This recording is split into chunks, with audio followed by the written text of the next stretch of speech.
বউকে রাখবেন বুকে, মাকে রাখবেন মাথায়। আর একটু জোরে জোরে জোরে জোরে, মা থাকবে মাথায়।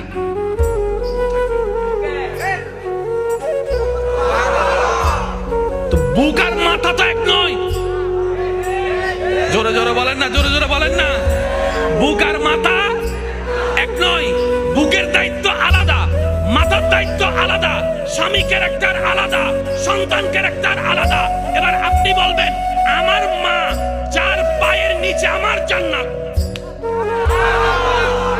বুঝবেন, আমার মার পায়ের নিচে আমার জান্নাত, কিন্তু বউয়ের পায়ের নিচে তো আমার জান্নাত নয়। ও বউ, তোমার জান্নাত আমার বুকে, তুমি আমার বুকে আসো, আমরা দুইজন মিলে মার পায়ের নিচে যাই। আর জামিলা আছে